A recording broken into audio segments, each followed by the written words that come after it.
Jiro here for Umbra Games with a review of Final Fantasy Crystal Chronicles, the first title in the Crystal Chronicles spin-off series brought to us on Gamecube. Square Enix used this series to try some new things and start bringing Square Enix titles back to Nintendo consoles. Interesting fact, Square had an exclusive deal with Sony at the time to only make games for PlayStation, but formed a shell corporation with one of their studios and branded it the Game Designer Studio so that they could make this product. And the novelty begins right off the bat, with the game being sold with a link cable between the Gamecube and Game Boy Advance. So I had to scavenge up some Game Boys in order to play this dungeon crawler title in multiplayer mode.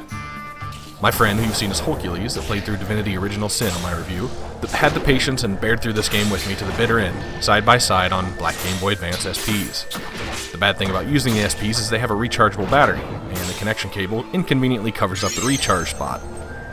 So we could only play this game in 3 to 4 hour sittings before one of us would lose power on these ancient pieces of machinery.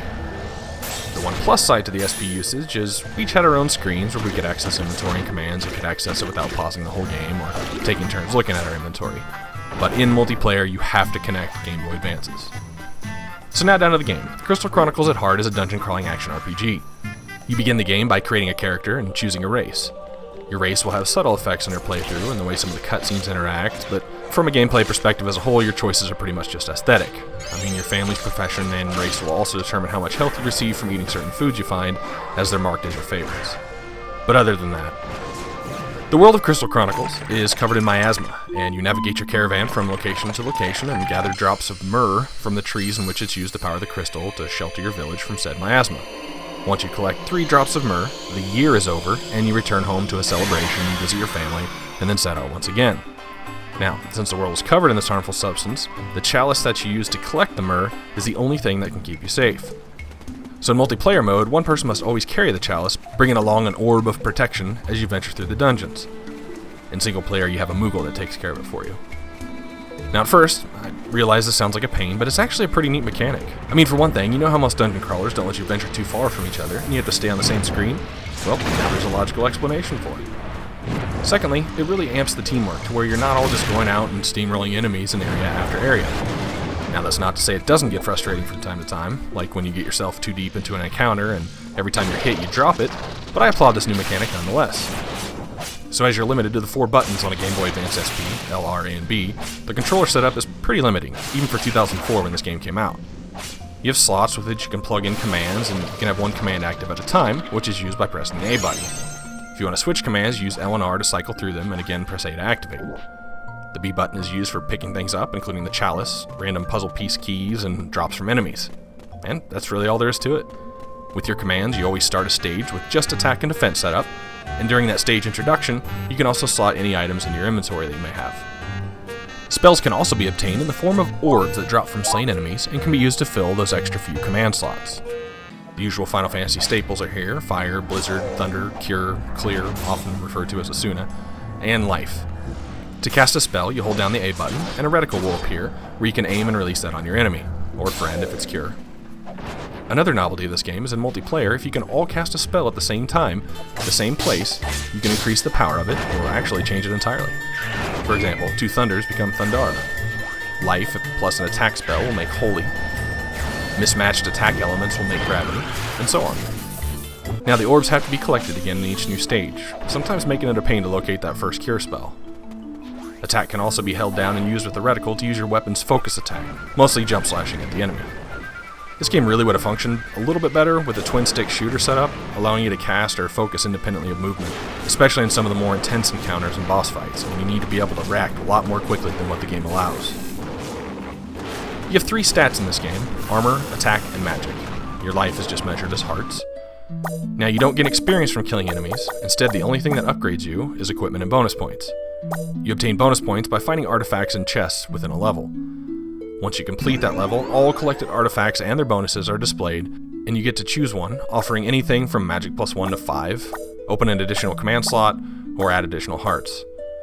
Your equipment isn't quite as straightforward, as you must gather plans found as drops or treasure chests, find the right ingredients, and then take it to the proper craftsperson in their village. To make it even more complicated, lots of the equipment is race-specific, and there didn't really seem to be an easy way we could find to tell who could use it until we made it, making the process of equipment upgrading a little disappointing and pretty obtuse. One block to game progression is the necessity of having your chalice attuned to the right element to pass through miasma tunnels between each section of the map. Every year that the game has progressed, the miasmic element changes, possibly changing your path in the early years until the unknown element is found, allowing you to pass through everything. This can make things a bit frustrating as well, having to replay levels you've already completed just to advance the passage of time. Redoing levels is pretty much necessary anyway, as the game has a really easy difficulty curve and then spikes like crazy in the final area, requiring you to grind out areas pretty significantly, getting bonus stats until 8 years or more. We were able to reach the final area in year 6, and that's with they're playing 3 or 4 stages, so if you're jump into this, prepare for a good grind. One aspect that's very endearing about this game is the way your caravan keeps a journal. Every event that happens, and believe me, there are an endearing amount, counts as a page. There are a lot of other caravans, people getting swindled by travelers, a dark night wandering around, and much more. But again, if you play this multiplayer, how often are you all going to stop and read all of this? Half of every time you go to a road intersection, a diary entry begins. And tiny bit of spoilers here, but the neat way this game actually integrates all this is asking you questions about these events at the end of the game. See, the final boss is a memory eater, and in order to make your memory shine bright enough, you have to specifically remember things to open doors on the way to the final encounter. Now I'll admit, with this game spread across so many 3-hour playthroughs over the months, we had forgotten most of these things if we'd even caught them in the first place. So we kind of flipped through the journal and recorded it in the same way I make videos and quickly flipped through to find answers, but honestly most of them weren't even there. For example, we met a caravan of farmers and allegedly they told us how to make crops grow better and our choices were water, love, or soil. Upon consulting the recording, all the diary had said was that they gave us farming advice. Anyway, I don't know, neat an idea, but just not necessarily an execution. And I think that's kind of what sums up this game as a whole. I can appreciate what it's trying to do, but in a true JRPG fashion, it just kind of ends up making you grind things out to make it happen. Another neat example of things is that your family will send you a letter that a Moogle delivers after you complete each stage. You can give a phrased response and send them money or an item from your inventory. If you send them seeds, you might get fruit next time you visit, and if you send them money, sometimes you'll get it back 5-fold. Again, just some neat ideas here. So the only collectibles to speak of are Moogle stamps. As you venture through villages and dungeons, sometimes you'll stumble across a hole that'll lead to a Moogle nest. And when you speak to them the first time, they'll give you a stamp on a card. When you receive 2 of the same stamp, it opens up a special racing minigame track that you can play directly in your GBA after a significant load time. It really isn't very fun. Other than that, your inventory space really just doesn't allow you to collect anything, and management of it is pretty critical as you're blocked from picking up a spell orb in a dungeon if you have too much meat or mithril in your bags. Now, Square really tried to do something different with a lot of the areas and level design too, but sometimes to a frustrating degree. The one that sticks out most in my mind is trying to get that hidden element for your chalice that I mentioned earlier. Now, you hear the rantings of someone searching for it in the form of a poem, and then have to go around and use various spells on landmarks in this giant open area in a specific order. With all the info spouted in the diary entries, it's often difficult to sort out what information will actually be relevant. I do have to say I absolutely love the soundtrack to this game.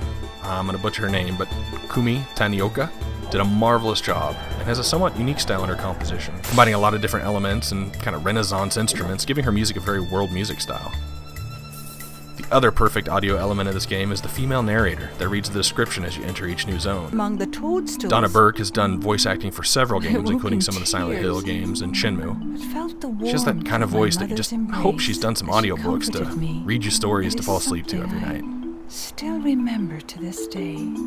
So overall, I can definitely appreciate the attempt of the technological implementation, the memory system, and all the things included with that, and the chalice protection and whatnot, but with the necessary grind and dungeon repetition, I'm just not really sure I could recommend this game at this day and age. I mean, it's no secret, I pretty much love all things Final Fantasy, and if I'd played it back in 2004 with a group of 4 people, maybe it'd be a different story, but seeing it for what it is now, this led me to a rating of 45 out of 100, just a little bit below an average rating of 50. This is Jiro for Umbra Games. Thanks for watching.